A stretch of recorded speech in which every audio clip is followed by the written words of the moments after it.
We want to restore the dignity of the African continent and position Africa as an equal partner in the world economy and international politics. We want Africa to be like Europe. We don't want Europe to treat Africa like it is its own subject. Africa's time is now.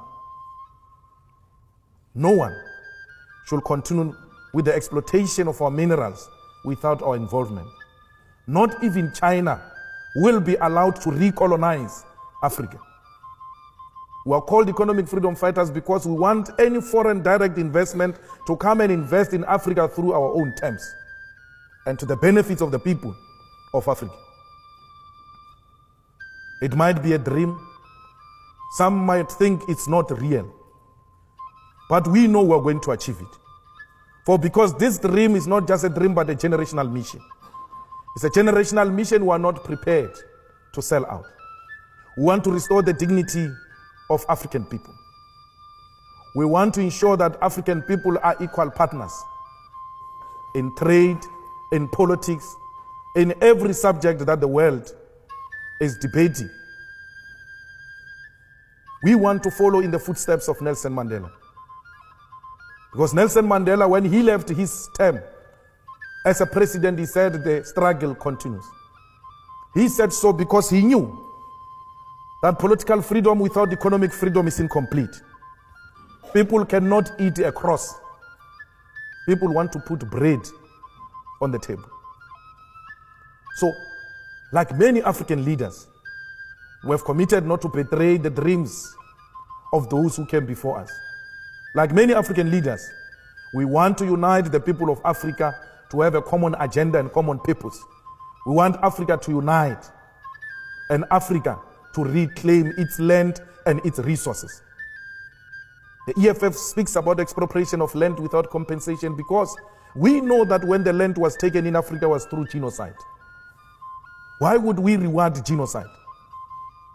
We cannot reward genocide, but we want land because land guarantees us of the sovereignty of South Africa and the African continent. We cannot claim to be Africans, yet we have nothing to show as a proof that indeed we are Africans. For because we do not even have title deeds to prove that we are the owners of the land. We have nothing to show. When you go into mines, it's multinational companies. When you go into banks, it's multinational companies. When you go into monopoly industries, it's multinational companies. We cannot even own and protect our own agricultural sector with our fertile land in Africa. Because Europe and the entire developed countries use Africa and South Africa as a dumping site. Every lower grade food gets to be dumped in our countries, undermining our own agriculture. When we say those things, we are called communists, we are called anarchists, we are called radicals, because we must continue to bow before a white supremacist. We're refusing that. We're refusing to bow before imperialism and colonialism. We want a total control of our own country and our own land. In this day and era, you still have a situation where there are African states paying colonial tax to France. France, it is what it is because of those African states. You have the reserve banks of African states in France and not in Africa itself. And we must accept that and say it is acceptable, it is in the interest of Africa. It is not. We want Africans to have control over their own currency. We want Africans to have control over their own economy and what constitutes their own economy.